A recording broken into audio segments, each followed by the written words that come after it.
second. I need to tell someone about this. I've been sitting here for 2 hours trying to figure out who to call, and the truth is, there's nobody who'd believe me. So I'm writing it here, because maybe one of you has seen something like this before. Maybe one of you knows what it means, and if you do, please tell me what to do. It started 3 weeks ago, a Saturday, one of those slow grey afternoons where the sky looks like wet concrete, and you just drift through the day. I ended up at this thrift store on Elm, the one wedged between the laundromat and that Thai place that's always closed. You know the kind, racks so packed you have to peel the clothes apart like pages in a water-damaged book. I love that sound actually, the slow drag of fabric against fabric, cotton whispering against polyester. I was looking for a winter coat, nothing special, something warm, something cheap, and I found one, this long dark wool coat, charcoal grey, almost black in certain light. It was heavier than I expected when I lifted it off the rack. The kind of weight that wraps around your shoulders like someone placing their hands on you from behind. The lining was intact. The buttons were all there. It even smelled okay. Just that dusty, cedar chest smell that thrift store wool always has.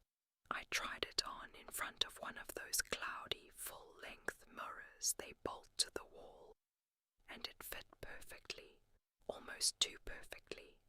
$12. I didn't think twice.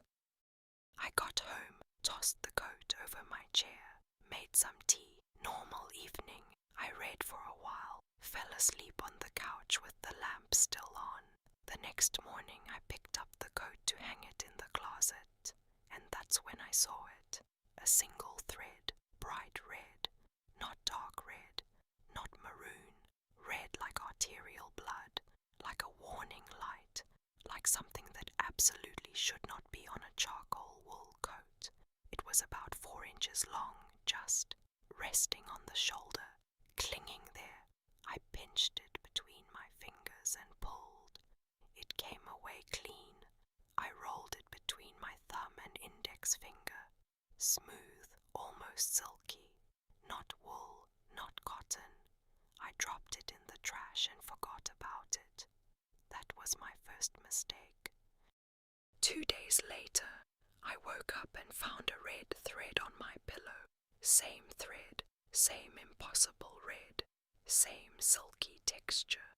It was curled in a loose spiral right next to where my head had been, like it had been placed there while I slept. I told myself it came from the coat, that it had transferred when I carried it through the bedroom. Fibers travel, that's what fibers do. But the coat was in the hall closet, and my bedroom door had been closed.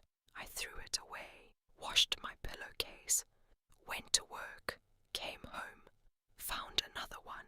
This time it was wrapped around my front door handle. Not draped, wrapped, 3 tight little loops, like someone had wound it there, deliberately, carefully, with patience. I stood in the hallway, staring at it for longer than I'd like to admit. My neighbor walked by, and I pretended I was just fumbling with my keys, but my hands were shaking.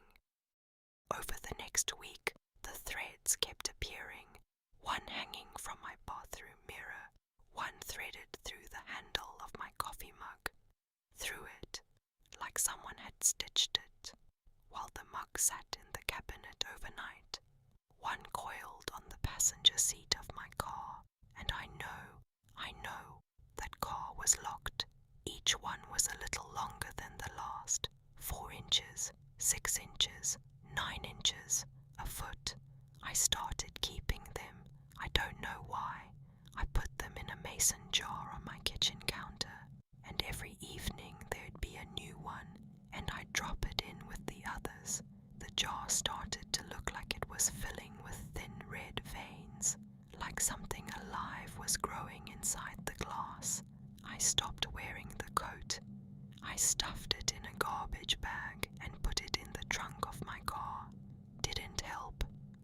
threads kept coming. If anything, they came faster after that. I did what anyone would do. I googled it. Red thread appearing in house. Red string following me. Thread attached to clothing won't go away. Most of it was folklore. The red thread of fate.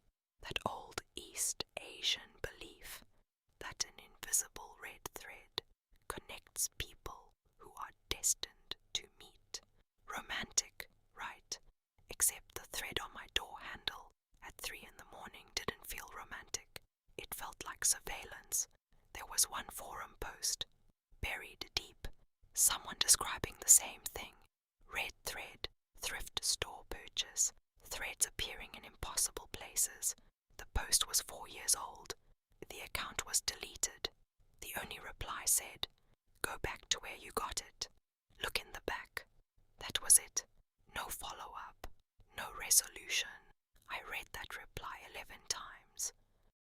I went back to the thrift store on a Wednesday evening. The sky was that bruised purple it gets right before full dark, and the street lights were just flickering on. The laundromat next door was still open, still humming, still throwing that warm bleach-scented air onto the sidewalk. But the thrift store was dark, not closed for the night dark. Dark like it had been abandoned for months. The window display was empty. The neon open sign was gone. The door was unlocked though, and it swung inward when I pushed it with just the tips of my fingers. The smell hit me first. Not cedar anymore. Something older. Damp wool left in a basement too long. Paper turning to paste. And underneath it, faintly, so faintly, something copper. The racks were still there, but stripped bare. Wire hangers hung in the dark, like the skeletons of question marks. The mirror where I'd tried on the coat was still bolted to the wall, but it was cracked now, a long diagonal fracture that split my reflection into 2 slightly wrong halves, and on the floor, a thread, red, leading from where the coat rack used to be, across the linoleum toward the back of the store. I should have left. You know that. I know that. But there's something about a thread, about a single continuous line, that your eyes just follow. It's involuntary, like watching a crack spread across ice. I followed it past the empty racks, past the checkout counter with its dead register, past a handwritten sign taped to the wall that said "All sales final" in letters that looked like they'd been written in a hurry. The thread led to a door I hadn't noticed before, not a stockroom door. This was narrower, older, with paint peeling in long curls like dead skin. The thread disappeared under it. I turned the knob. It was warm. Doors aren't supposed to be warm. The room behind the door was small, maybe 10 feet by 10 feet. No windows. One bare bulb hanging from the ceiling on a cord. Still working, throwing the sick yellow light that made everything look jaundiced. The walls were covered, not with paint or wallpaper, with threads, hundreds of them, red threads pinned to the drywall, running in every direction, crossing, knotting, connecting, and at the end of every thread, a photograph.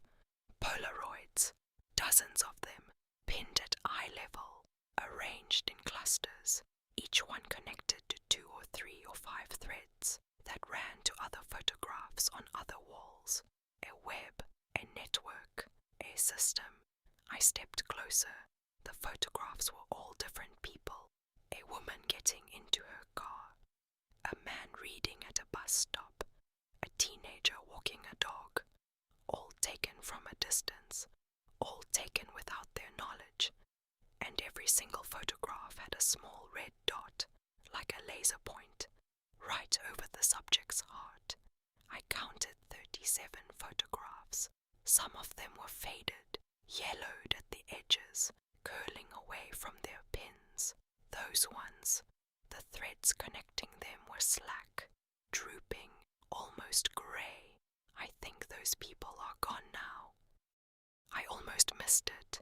It was in the far corner, pinned low, almost at knee height, like it was the newest addition, and whoever put it there was running out of wall space. It was a Polaroid of me, not at the thrift store, not on the street. Inside my apartment, I was sitting on my couch, reading.